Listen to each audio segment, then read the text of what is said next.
Hello, my name is Keisha Rogers, and I'm a member of the LaRouche Policy Committee. This is Leona Fan Cheng, a member of the LaRouche Science Team. I'm Bill Roberts. I'm a member of the LaRouche Policy Committee. And today we would like to continue the discussion, which was started earlier by some of the members of the Policy Committee and the Basement Team, around the new platform and project that has just been introduced on the nuclear NWAPA. As we're already seeing, there has been a rapid transformation and change in global policy. Just recently, there was just an introduction by the new president of China for a new phase of a Silk Road project, which I'd like for Bill to discuss more. Well, yeah, there was this Shanghai Cooperation Organization meeting this week, and the president of China, Xi Jinping, announced a series of initiatives around something that people probably are familiar with from this organization, known as the Eurasian Land Bridge, or the New Silk Road. And this is far more than just a road from China to Europe, but is a concept of a high-tech development corridor, high-speed rail projects, new cities, new potential for the development of the interior of Eurasia. It's really an entire policy for the development of Eurasia as a whole. Now, this is coming at a time this week where an agreement was, at least for the time being, worked out between President Obama, Secretary of State Kerry, and President Vladimir Putin on securing the chemical weapons in Syria in order to avoid a military intervention into Syria. So at least for the time being, the immediate potential for World War III is off the table. However, as has been the case throughout the last century and the current century, wars are often an outgrowth of the pressures that, or at least the pressures resulting from the lack of development, can result in the ability to manipulate war. Mm-hmm. And so this announcement by the Chinese government, in coordination with various other governments such as Russia, India, the Central Asian republics, is extremely important at this time, at this very time that the immediate drive for war has been taken off the table. It also spells out certain potentialities for cooperation with the United States, and particularly with respect to the nuclear NWAPA program. So I think what we're going to discuss today, there's a lot of education that has to take place around what has just been released in the form of this nuclear NWAPA 21 pamphlet, especially to really create an image of the future in the minds of the American population, because we have been living through several decades of a no future orientation for society. Mm-hmm. Ever since the murder of John F. Kennedy, the very idea that the government is an entity which in any way plans for the future has been lost. Kennedy himself was quoted saying that if you're not, as a policymaker, already thinking in terms of the next generation, then you're already in some way sacrificing that generation. And that's a paraphrase, but he was indicating that if you're not already planning for the next generation, you're already sabotaging their means of gainful existence. So I think in that context, what we want to discuss today is taking this program for a fusion economy platform out into the population and making this organizing the entire society around this concept. I think it's very it's very insightful of LaRouche now, Mr. LaRouche now, to be talking about this fusion economy, because now you see this whole new Silk Road being proposed, and this was what Mr. LaRouche, his wife Helga, had been talking about decades ago now. And they had traveled the world and met with leaders all over the world to organize for this completely new paradigm. And now you see it, truthfully, shaping the entire environment, where this previous paradigm has broken down. And what could take its place, but something that was shaped around a truthful idea of mankind. And now that this is being proposed, and when it was brought up to Mr. LaRouche this morning, Mr. LaRouche said, okay, good. But what about the fusion economy? So he is always decades ahead of people and never sort of celebrating his own achievements, but going to the next step. Okay, well, where do we need people to be looking now?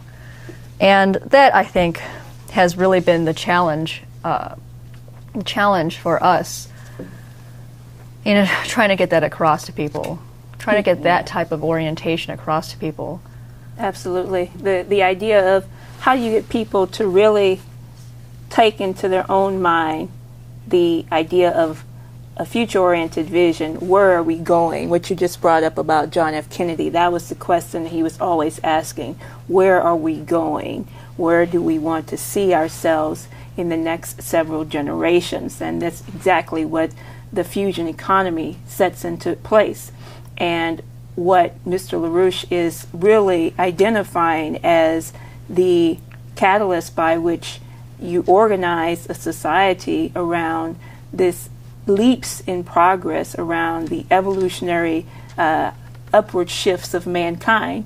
And what you were just saying about the challenges of this are very important. And I know probably some of our listeners, our organizers, are running into the same thing in terms of putting this out. We've been in Washington, D.C. this week and have already started meetings and discussions around this nuclear NWAPA fusion economy perspective. And, you know, you just are finding people who are completely blown away, but not necessarily knowing how to handle this level of discussion. Mm-hmm.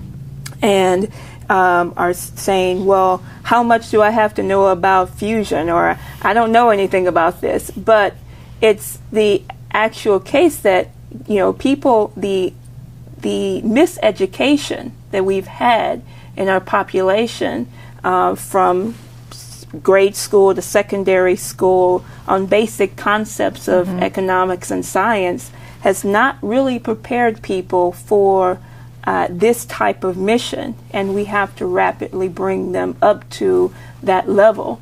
Not necessarily that you're, you know, bringing everybody up to the level where they're going to work for NASA, but at the same time up to the level where this is the culture which is embodied by a mission in a rapid shift in a real scientific culture. I could see this week why there's such a misunderstanding of economics, and it is just perfectly in parallel with a lack of understanding of basic science. And I thought actually some of the responses you got this week, Bill, were pretty revealing. Yeah. I mean, one of the things that came up immediately in the meetings, as Keisha mentioned, was that we would sit down with the energy policy person in a congressional office, and they would say, oh, well, I deal with energy, but as soon as you start talking about using nuclear for water projects, well, that's a completely different person. Or, but just the tendency to categorize a crisis or crises, to think about, you know, a crisis, a budgetary crisis, as having been caused by something going wrong in budgeting, or an energy crisis being the result of something having to do specifically with energy or whatever, when in fact all of these crises, including the strategic war confrontation, is really an outcome of a paradigm of no growth. And this, if you look at the way in which we had an increase in power per capita in this country, increase over the generations throughout this shift from wood to coal to petroleum. And then you can see with nuclear, we didn't really develop nuclear. Not only did we just use nuclear for electricity, but we just did not build the amount of nuclear power generation capacity to continue this increase in power per capita. And so, in a certain sense, that's the crisis. It was a crisis in there not being an intention to do that. That's what caused the crisis. But when people haven't been educated to think about the human species as being a species that does that, that's supposed to change, that we become a different species by virtue of the fact that we develop and we incorporate those new principles into what the behavior of our species is. If you're not thinking that that's what a human being is, then it does appear as though we're dealing with a million different crises all at the same time, when it's actually one crisis. Right, and you try to take, I thought there's, in Michael Kirsch's report, in this new special report put out by 21st Century, he says this. He says, look, we've got a water crisis, we've got a food shortage, we've got war, we've got all these different crises that people have to deal with. And it seems like we don't have enough time to think about the future because we've got all these other things we've got to deal with. And he said, we don't actually have any of these crises. We have a nuclear crisis. We have a lack of nuclear. And then he goes back through and says, look, Kennedy had a desalination program. We had a strong space program.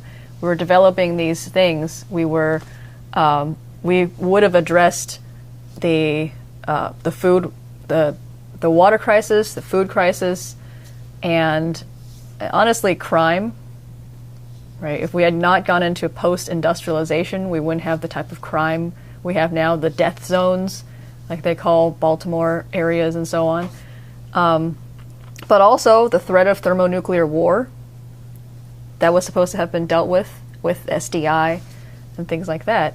And so you get these situations where these were all one. These were all a one, and statesmen thought about them as one. And now you have, these are not statesmen we're dealing with. We're talking to staffers and even congressmen who are not statesmen. They don't think they're not universal geniuses. And unfortunately, this is what we have to deal with, and we have to make them into that. Yes, it's the thinking small that you run into in confronting people on these challenges which face mankind. And it's very interesting. You think about from all of the things that people think that they have to deal with in their everyday life, or people thinking, as you said, the challenges that we face are how do we deal with world poverty? How do we deal with starvation, or lack of housing, or any of these things? But really, it is this question of the higher challenges that face mankind, given what Mr. LaRouche took up yesterday in his webcast discussion. When you really start to address the fact that we have giant asteroids going to bombard the planet, then what we take on as problems become defined in a completely different way, and challenges to mankind. And the way you think about solving these problems is not, well, if you were really concerned about helping people, you would go and work at a food pantry and contribute things, which is okay, you can do that. But hey, if we had a fusion economy, a nuclear economy, then we would already be addressing these scientific challenges around the lack of food, or if you were already thinking about a vision, a mission for our space program, a Mars mission centered around the defense of Earth. Defense of Earth, one could start with asteroid defense, but it's also going to be defense of Earth in terms of what you have to be able to prepare the Earth for to be able to sustain life on the Earth in all different mechanisms. So that's, I mean, I think that Mr. LaRouche is always thinking above and beyond the practical, because the practical is never going to actually solve or take up these problems. That the problem is a question of the challenges to humanity and how human beings, from the standpoint of our creative intervention, the mind of man is able to intervene into these processes with solutions that really take up the question of the true nature of mankind to solve these problems. Yeah, and we're really going to need we really need a mass education program right now. Absolutely. It was actually very, I can't say it's surprising, but maybe a little bit disappointing how little people knew on the streets to even be able to talk about a fusion economy. And it was one example for when we were meeting with a staffer who supposedly deals with defense issues. She didn't actually know what to write down. She couldn't actually understand enough, I think. It was either that she couldn't understand enough or just didn't know how to put what we were saying, which was the largest picture ever, into a few bullet points that you could give to the congressman. And so you see this type of the requirement for mass education, both from the material, but really on a sort of Monge style, where anyone who is able to pick up some aspect of this idea, some understanding, some approximation of this idea of a new fusion economy, is then able to disseminate that. Even just that first approximation. And we need to create that type of society at this point. Yeah, and also Mr. LaRouche emphasized in discussion with colleagues that again, on this question of what the Chinese have proposed, that it's good, it's needed, it's a useful role, but even just in terms of what's going to be required as far as water, is going to require this shift to the higher nuclear and eventually thermonuclear levels. And today, this week, we had a banner earlier in the week on Capitol Hill. It's either thermonuclear Nawapa or it's thermonuclear war. And it was fun seeing people try to grapple with why that is. Why is it that either you have development or you get a manipulation of society around that which will depopulate? And it brings up the whole question of who is running these wars? Whose intention is it to have the wars? And it just gets to the whole question of whose intention is actually governing society. And it actually reminds me of in the midst of the Oslo Accords, there was a period for I think it was about 7 months, where the basic agreements had been set out as far as a certain agreement for peace between the Palestinians and the Israelis. But in that period, the bulldozers never hit the ground. There was no development process taking place, and so the tensions began to build back up. And Rabin was assassinated, and immediately the situation devolved right back into conflict, and an opportunity was missed. And I think we're at a moment right now where people really have to grapple with this idea that development is the name for peace, and exactly why that is, why that is true. And that's part of what I think people were grappling with our work on Capitol Hill today. We've got a lot more work to do, that's for sure. Absolutely. And I think it's very important that people really understand, and this was brought up in the discussion, the previous discussion by some of our colleagues on the policy committee, where this evil intention to keep the population, certain segments of the population, at a level of enslavement. And the lack of education that we're seeing, the miseducation, is not accidental. The idea that our education system has been based on standardized testing to dumb our children down, to give them not a sense of the creative potential of their human mind. This is an oligarchical, this is the British Empire. This has been the intention to keep people as thought of as nothing more than herded cattle. And so it's when you look at the fight that we're taking on in order to actualize this vision, it really requires people rising up and saying, we will not be enslaved anymore. We will not be the victims or subjects of an empire who wants to stifle this type of human progress. And it's not just a matter of thinking of these concepts, these projects, as just necessary or nice ideas, but this is what is going to be fundamental in the global policy shift that you're already seeing taking place. But we really have to just say, now is the commitment of all of humanity to say we are ready to move forward with these policies.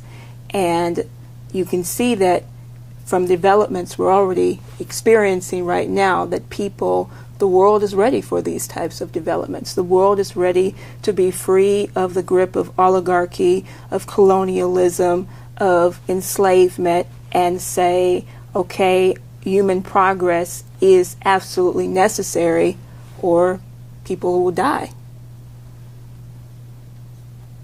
It's an idea whose time has come. Absolutely. So I think that what we like to do is in there, and that's a good start for the discussion, and we'll have more of these discussions.